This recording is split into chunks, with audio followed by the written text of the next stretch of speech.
యేసుక్రీస్తువారు ఆయన ఒక్కడే నీతిమంతుడు. ఆ నీతిమంతుడి యొక్క రక్తము మనందరి పాపాలను తీసివేసి మన పాపాన్ని ఎక్కడ పంపించాడంట? పాతాళములో పాతి పెట్టేశాడంట. కానీ నిన్ను నన్ను జీవింపచేశాడు.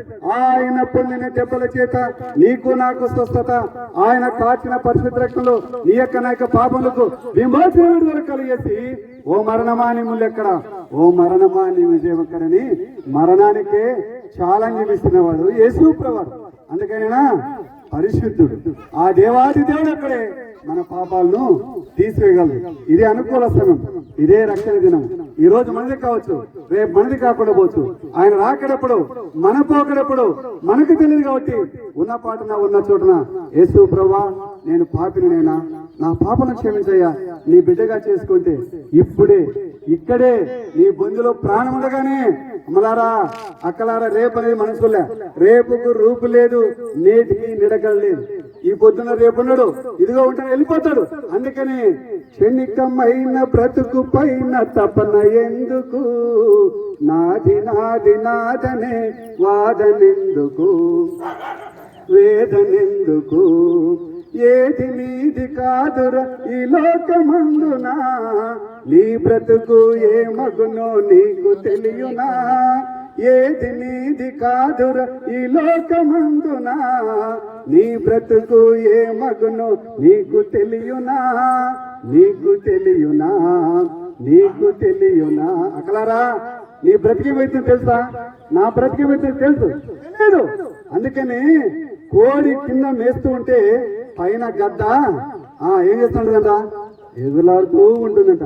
ఎప్పుడైతే అది కింది కొంగు మేస్తుందో అప్పుడు వచ్చి గద్ద తన్నుకొని పోతుంది. అందుకని దేవుడు అంటున్నాడు, ఇశ్రాయేలీయులారా నా బిడ్డలారా ప్రయాసపడి భారము సమస్తమైనారా నా యొద్దకు రండి, నా రెక్కల కింద మిమ్మల్ని దాచుకుని దేవుడు పిలుస్తూ ఉన్నాడు. పాప భారంతో ఉంటున్నాం, పాప భారంలో మూలుగుతున్నాం. ఆ పాప భారాన్ని తీసివేట ఈ లోకంలో ఎవరికి సాధ్యం కాదు. కానీ ఆ పరిశుద్ధుడే తన రక్తం ద్వారా మన పాపాలని తీసివేస్తా ఉంటాం. అమ్మలారా అక్కలారా గమనించండి, మన కులమా మన మతమా మన వంశం ఏది రక్షించదు. కులము పలము ధనము గణము ఏది నికరము, అంద చంద బంధు వర్గమేది నిలుచును, కులము బలము ధనము గణము ఏది నికరము, అంద చంద బంధు వర్గమేది నిలుచును, కాని దాని కొరకు అతిశయము ఎందుకు, కాని దాని కొరకు అతిశయము ఎందుకు, కలసి రాలేదని కలత ఎందుకు, కలసి రాలేదని కలత ఎందుకు, కలత ఎందుకు. అక్కలారా అనలారా మా అన్నలు మా అక్కలు అందరూ చూశారు. అమ్మా ఒకప్పుడు నేను పశువులు కాస్తండి, ఒకప్పుడు నేను గొర్రెలు కాస్తండి, ఎందుకు పనికిరాని వాడిని. కానీ దేవుడు చూస్తున్నారు, మామన్నారు, నాగరాజు ఉన్నాడు, అందరూ గొర్రెలు కాస్తున్నారు, అందరున్నారు. మరి ఈ రోజున దేవుడు నమ్ముకుంటున్నారా? మరి నేను ఇక్కడున్నానా? దేవుడు అందుకని ఒకప్పుడు పశువులు కాసేవాడిని, ఇప్పుడు మనుషులు కాసేవాడిని. అందుకని నమ్మట నీ వలనైతే నమ్మవానికి సమస్తము సాధ్యమే. నమ్మండి, నమ్మండి. ఏమని నమ్మాలా?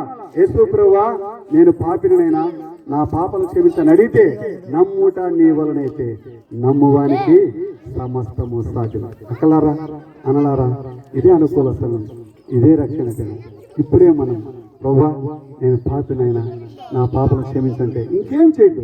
నీ కులంలో ఉండు, నీ మతంలో ఉండు, నీ పనులు చేసుకో. ఆయనకు మాత్రం నీ హృదయం, ఎందుకంటే మానవ హృదయము మోసకరమైనది, అది ఘోరమైన వ్యాధి కలిగి. ఆ వ్యాధిని తీసివేయడానికే యేసు ప్రభువారు పరలోకం నుంచి భూలోకానికి దిగొచ్చాడక.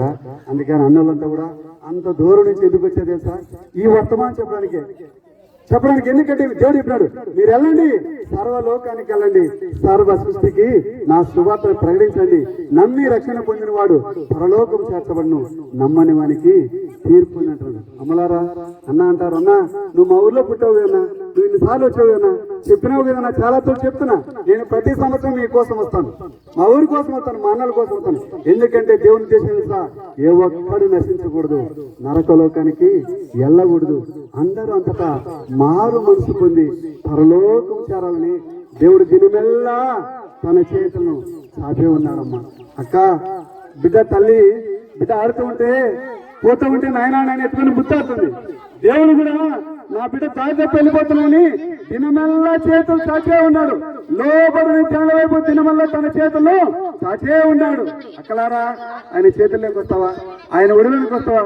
బిడ్డ తల్లి ఒడిలో ఉంటే ఏమీ లేకుండా నిద్రపోతుంది.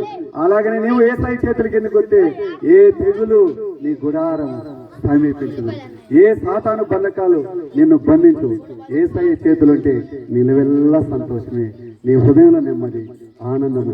ఏమున్నా ఏమి లేకపోయినా దేవుడు సదాకాలము ఈ లోకం ఇస్తే నిత్య రాజ్యంలో, ఆనంద రాజ్యంలో, ఆకలి డబ్బు లేని రాజ్యంలో, నీతి నివసించే లోకంలో, క్రీస్తు పాలించే రాజ్యంలో యుగాయములు ఆయనతో ఉండే కృప మనందరికి అనుగ్రహిస్తాడు.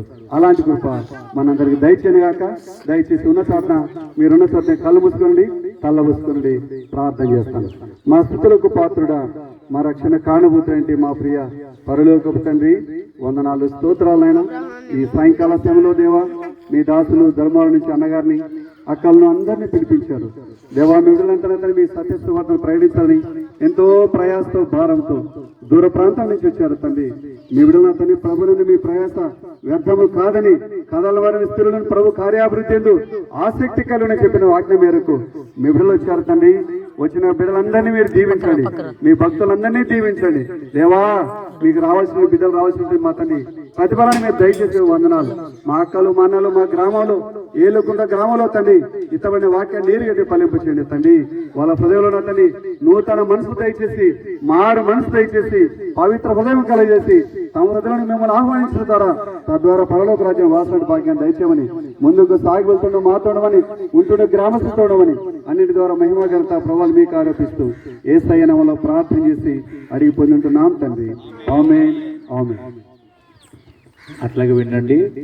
దేవుని సేవ పల్లవి చరణం పాడుతుంది. సేవకు చక్కగా పాట